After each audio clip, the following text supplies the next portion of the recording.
Welcome back to The Explainer. Today, we're going on a wild ride, zooming all the way from massive global geopolitics right down to literally millimeter-level engineering. We're looking at Japan. It's a nation whose entire survival is hanging by a thread, or rather, a vast invisible web of ocean highways. But it also comes down to the super specific rock-hard concrete infrastructure waiting back on the shore. It's a fascinating story about global risks, shifting ocean fleets, and the absolutely brilliant engineering designed to catch all those vital resources when the Earth literally starts shaking beneath them. Let's dive in. To really wrap our heads around the scale of Japan's vulnerability, you only need to look at one number: 99.5%. That is the sheer volume of Japan's international trade that relies 100% on maritime transport. Think about that for a second. It's not just a dry statistic, right? It is literally the absolute lifeline of an island nation. Pretty much nothing moves in or out of Japan without crossing an ocean first. And let's ground that data to see what that extreme reliance actually means for everyday survival. We are talking about importing 100% of Japan's iron ore, 99.6% of its crude oil, and 85% of its wheat. Without these continuous, non-stop shipments, energy grids fail, manufacturing just halts, and food supplies dry up completely.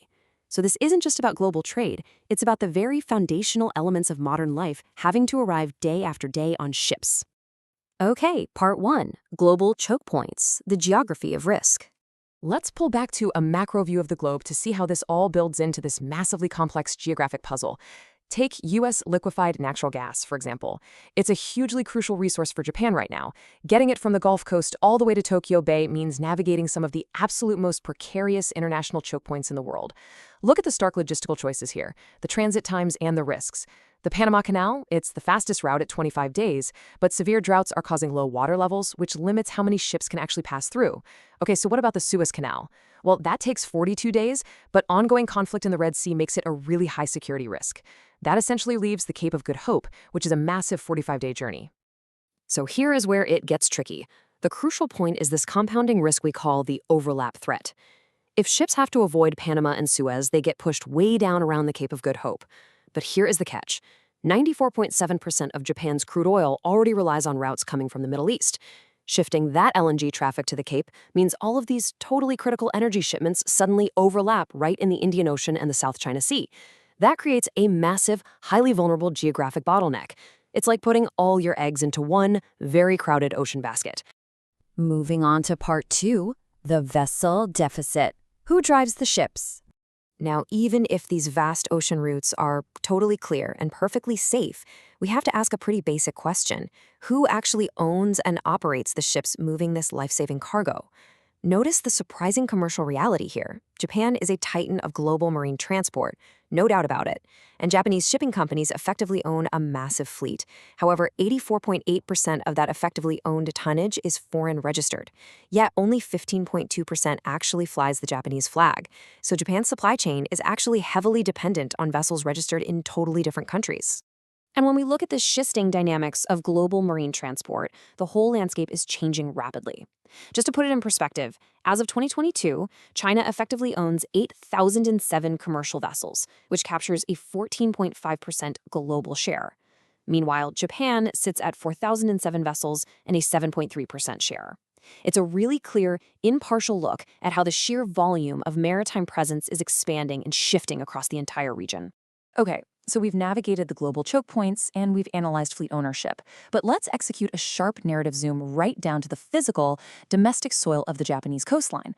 I mean, what happens if a ship safely travels 45 days across the globe, arrives at the shore, and the port itself is collapsing? That brings us to part 3, the threat beneath, earthquakes and soft soil. This is the severe domestic threat facing Japan on a daily basis, massive seismic forces. Ports, just by their very nature, are built on soft, squishy ground in coastal areas. That means earthquakes amplify those seismic forces and threaten to literally tear the piers apart. Now, rebuilding every single port in Japan from scratch to fix this would require essentially infinite money. Nobody has that. Instead, Kobe University researchers found a brilliant, elegant compromise that balances that exorbitant cost with maximum survival. Their answer? Just widen the very bottom of the pier foundation. It sounds simple, right? Compare the standard pier on the left to the modified one on the right. With standard straight columns going straight down into the soil, the pier remains super vulnerable. But by extending just the foundation bottom out to about 1.5 times the width of the column, you drastically change the structure's entire base. You get all this enhanced stability without the astronomical cost of thickening the entire vertical column from top to bottom. It's a real game changer. Here is the actual physics in action during a simulated earthquake. Notice the normal blue pier tilting significantly under the pressure. Now look at the red and green widened models. By widening the base, the structure utilizes what engineers call subgrade reaction, which is basically just the dirt pushing back from beneath it to create this rotational resistance that literally stops the pier from tipping over. Look at these precise test results.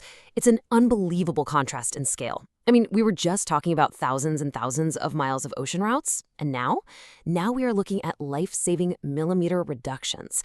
The normal pier displaced by 8.54 millimeters in the test, but the widened foundation nearly cut that in half, down to 4.84 millimeters, and slashed the inclination angle by more than half too. During a massive earthquake, those tiny little millimeters are the literal difference between a port that survives to receive emergency supplies and a port that just collapses into the sea. Part 4. Diplomacy and Concrete, a multi-layered defense. So how does Japan pull all of this together? Well, by combining the macro geopolitical strategy of those vital sea lanes with the micro-engineering realities of the soft coastal soil into one really cohesive national resilience plan. It's a strategy built on both diplomacy and concrete.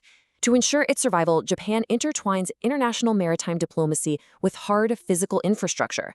They work closely with partners to stabilize those overlapping Indo-Pacific sea lanes. They explore alternative energy routes like LPG pipelines in Panama to bypass canal bottlenecks entirely.